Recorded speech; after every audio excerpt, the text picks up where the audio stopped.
اس کے بعد اگلی حدیث جو ہے وہ حضور صلی اللہ علیہ وآلہ وسلم نے جو بیان فرمائی ہے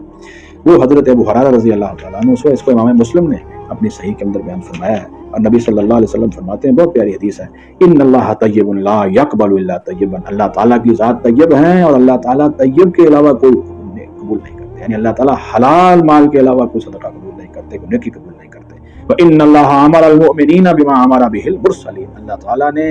حلال اختیار کرنے کا حکم مومنوں کو بھی دیا ہے، بالکل اسی طرح جیسا کہ اللہ کے رسولوں کو دیا۔ یہ اتنا اہم مسئلہ ہے کہ اللہ تعالیٰ نے قرآن حکیم کے اندر جو ہے وہ رسول اکرم صلی اللہ علیہ وسلم نے اس حدیث مبارکہ کے اندر صرف دو کا تذکرہ فرمایا ہے، یعنی رسولوں کا اور مومنین کا۔ اگر قرآن مجید کے اندر آپ دیکھیں تو اللہ تعالیٰ نے اس مسئلے کے اندر جو ہے وہ پوری انسانیت کو بھی خطاب فرمایا ہے۔ سورہ البقرہ میں فرمایا ہے یا ایھا الناس کے ساتھ ہے لوگوں،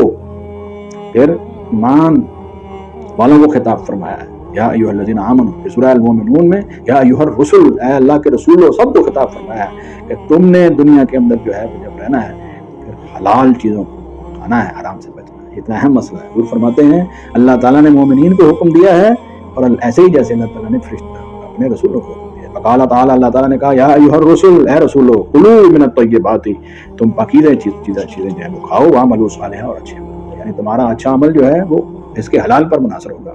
وقال تعالیٰ، اور اللہ تعالیٰ نے دوسرے کو فرمایا، یہ حضور صلی اللہ علیہ وسلم کے حدیث مبارکہ ہے، یا ایھا الذین آمنوا کلوا من الطیبات ما رزقناکم، جو اللہ تعالیٰ نے تمہیں رزق دیا اس میں سے پاکیزہ چیزیں جو ہیں وہ کھاؤ۔ یہ سورہ البقرہ میں یہ دو آیات مبارکہ حضور صلی اللہ علیہ وسلم نے تلاوت فرمائی، اور اس کے بعد فرمایا ثم ذکر الرجل، حضرت ابو ہریرہ کہتے ہیں پھر حضور صلی اللہ علیہ وسلم نے ایک ایسے شخص کا تذکرہ کیا، یطیل السفر اشعث اغبر یمد یدیہ الی السماء، جو لمبے سفر کے اوپر نکلا ہوا ہے، بال اس کے بکھرے ہوئے ہیں اور اس کے اوپر مٹی پڑی ہوئی ہے، اور اپنے بڑے ہاتھوں کو لمبا کر کر کے بڑھا کر آسمان کی طرف یہ دعا کر رہا ہے، یا ربی اے میرے رب، اے میرے رب، میری فلاں دعا بھی ہے، میری فلاں دعا بھی، اس کو قبول فرما۔ تو اللہ کہتے ہیں ومطعمہ حرام،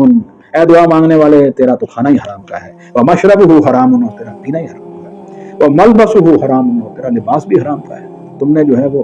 اپنے کھانے کو، اپنے پینے کو، اپنے لباس کو بالکل ہی حرام سے نہیں بچایا، وغذی بالحرام، اور پورے کا پورا تمہارا جسم جو ہے وہ حرام سے ہی جو ہے وہ بڑا ہوا ہے، اسی کو تم حرام کے ذریعے تم نے اس کو غذا دی ہے۔ فأنا یستجاب لہ، تو پھر کس طرح جو ہے وہ اس کے لیے دعا جو ہے مقبول ہو، کس طرح اس کی دعا جو ہے وہ قبول کی جائے۔ اللہ رب العزت کی طرف سے اس کو یہ دعا ملتا ہے کہ اس کی دعا جو ہے حضور صلی اللہ علیہ وسلم اس کی اطلاع دینے والے ہیں۔ اس لیے میرے بھائی یہ حلال اور حرام کا مسئلہ انتہائی اہم ہے، اور